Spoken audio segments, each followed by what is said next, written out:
are my note cards.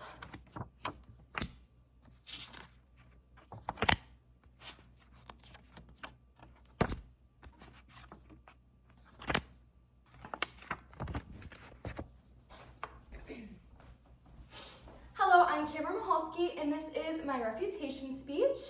I'm doing my refutation speech against my peer Stanley, who stated that religion should not be taught in school because it's the number one function of public schools is for religion not to be taught in it. He also states that since schools are funded publicly, that it's part of our Constitution that we keep religion separate from state and separate from politics, and that it kind of encroaches on our natural rights there because of that. And then he also says that it's very difficult to teach religion unbiasedly. Another thing is that kids may feel obligated to follow a certain religion due to their peers, their family members, and people and their friends around them being a part of that religion. Although he had a great argument and he said things very great in his speech, I agree with most of the things that he said. I do think that it encroaches on our natural rights as citizens of the United States. I don't necessarily think this topic is relevant to right now in the state that our society is in. This is due to different things that our society is going through, and also the fact that we have already kind of dealt with that topic previously in time. We have kind of already separated that through the Constitution by saying to keep state separate from religion.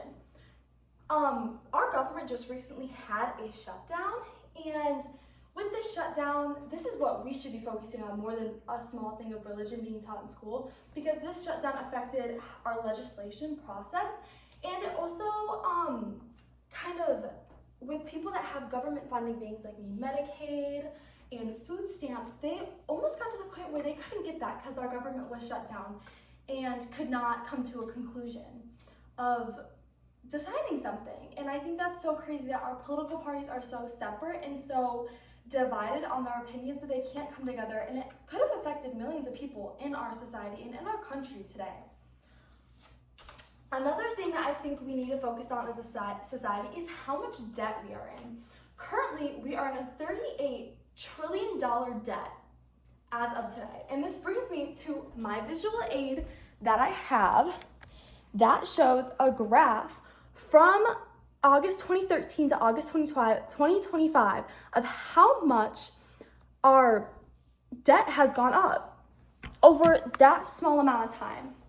And another statistic I have is in the year 2030, our debt is supposed to go up another $19 to $20 trillion.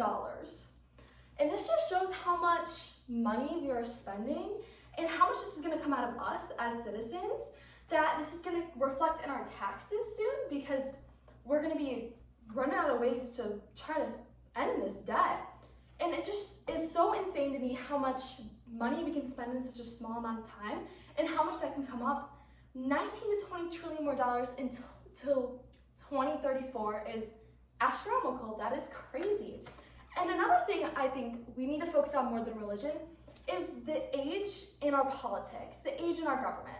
The average age of the members of House of Representatives is 58.4 years old.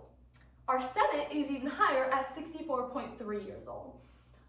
This is a little concerning to me because I think we need to be overall well-rounded, with some people being older of age and some people of younger, to represent different generations that are in our country. Because when they're older, they're not necessarily thinking about how this debt will affect future generations, because they won't be around for those future generations. So why should it be their concern if they're not going to be around for it?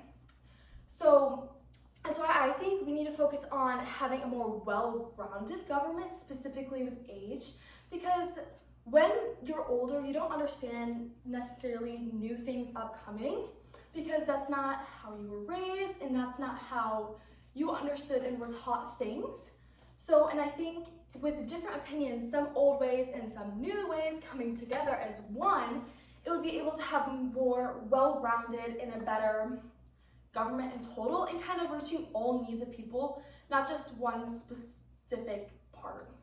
And especially back to debt, like we need to think about how it will not only affect like me as I get older, but like my future generations too.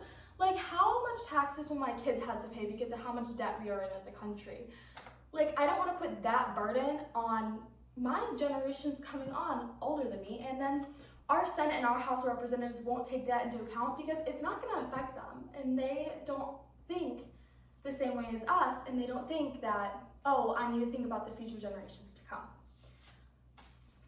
So overall, I think Stanley had a great and amazing argument of why religion should not be taught in school, and I do believe that it shouldn't be too, that it very much so encroaches on our constitutional rights and stuff like that. But I think we need to, number one, ensure stability in our politics and in our government before we think about smaller issues or revisiting issues that we already have touched on previously. So our debt is something we need to focus on insanely because it's going up by the minute. As I speak, it's jolted up more. And also the age representation in our politics. Our presidents have been older, and the House of Representatives, which is supposed to represent the people, does not fully represent the people because their average age is 58.4 years old. So I think we need to overall look at the grand picture of our politics and our society before we start looking at things that are lesser in concern, such as religion being taught in school, when nobody necessarily is complaining about it being not taught in school now. So, thank you.